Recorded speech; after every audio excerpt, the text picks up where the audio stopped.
How many of you know about right to information? Right to information was not there in original constitution.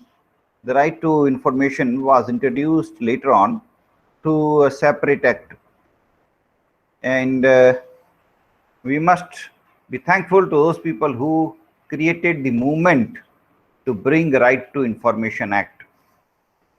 These people started a movement in Tilonia village in Rajasthan, and later on people from all over India started demanding that there should be right to information. What exactly is right to information? Right to information means that each one of us has the right to ask the government to give information. The government is supposed to be a transparent body. Therefore, unless there is some very confidential document, the government is supposed to share every information. If something is confidential, fine. The government can say that this is confidential, I cannot share. Fine, no problem. But other than that, all other documents are public documents. And whether it is any government or public sector organization or any large company, if you ask them any information, they are supposed to share that information. Now, why this act is important? This act, to understand the importance of this act, you should look into the background, how people in Tilonia raised their demand.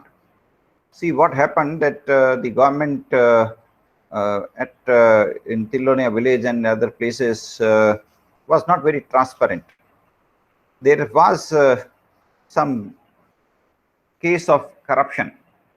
So how to catch hold of that? So people from the villages wanted the government to disclose proper information about detailed expenditure and everything. Now, this resulted into movement, and ultimately act has to be prepared, the Right to Information Act. This was enacted, this was presented in Parliament on 15 June 2005 and came into force from 12th October 2005. Every day, about 5,000 RTI applications are filed. Through these applications, people come to know about everything that is, and people do ask every information from the government. And it's a duty of the government to provide every information. Now, it has helped in a reduction in corruption to some extent, because in many cases earlier, the government used to spend the money without doing anything. Means in the government spent money for construction of road. Actually, there was no road was constructed, but payment was cleared. These kinds of frauds happened earlier. Now these are not possible in today, because people keep on asking the government, give us information, how much money you have spent, where is the money, where is the report of the engineer, tell us where is the road.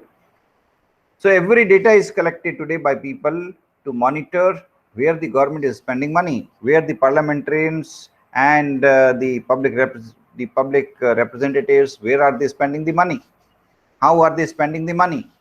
So people can ask everybody to give proper information, and everybody is accountable. The money that is spent by anybody out of public budget, out of public exchequer, then that person is held liable. That person has to give complete information. So the new law is very effective today, and by this law, we will have greater transparency in government. We will have greater efficiency, accountability. There will be greater power to common people. Like if you want some development to take place in your city, you can ask the local representative to take some action for development of the city. And if they do not do anything, then you can ask for details. You can ask where they have spent the money, how they have spent the money. So all these details are accessible to people. Under the Right to Information Act, every government organization has to appoint a special officer who is information officer, who has to give information to public, and the information has to be provided within a specified time.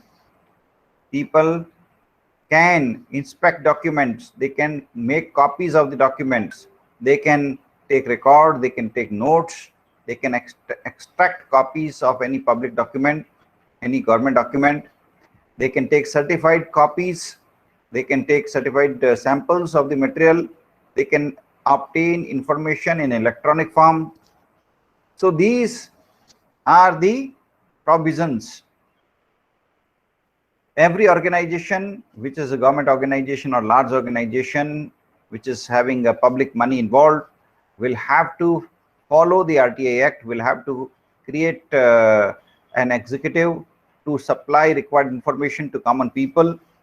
Today, the right to information is a fundamental right, and this has definitely brought about greater transparency, accountability, and this will ultimately help in reducing the corruption. The corruption is very high in government departments.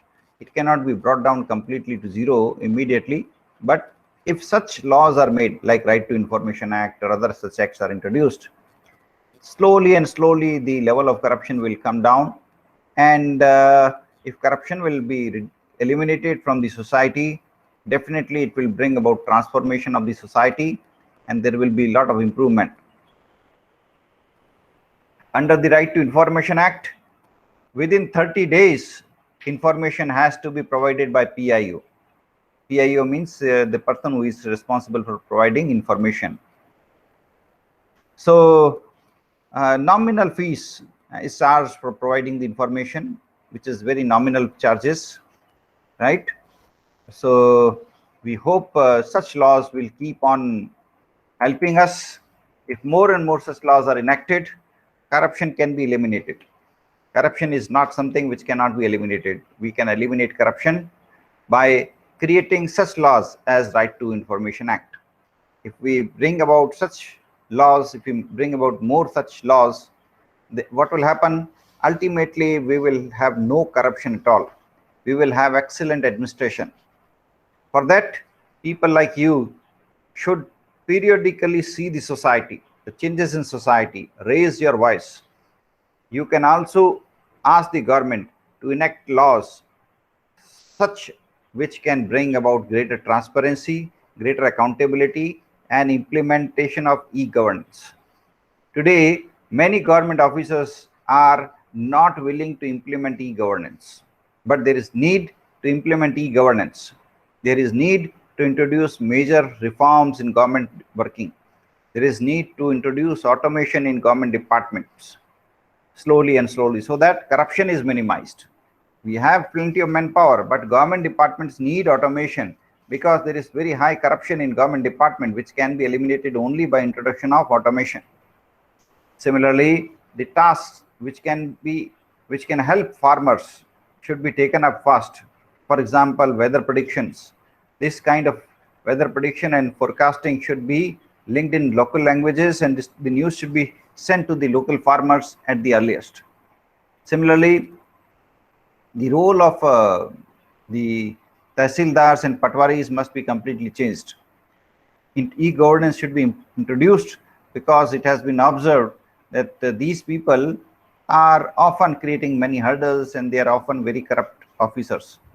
Therefore, if e-governance is introduced, you can use modern tools, you can use GPS systems, and track the farms and track the agriculture, and undertake automation in the field of tracking of farms, whereby you can remove the post of tahsildar or the post of the patwaris and other people who are today creating so many problems and challenges for farmers, because corruption is truly widespread today, and it has to be removed. Corruption has to be removed by introduction of e-governance, by strengthening e-governance.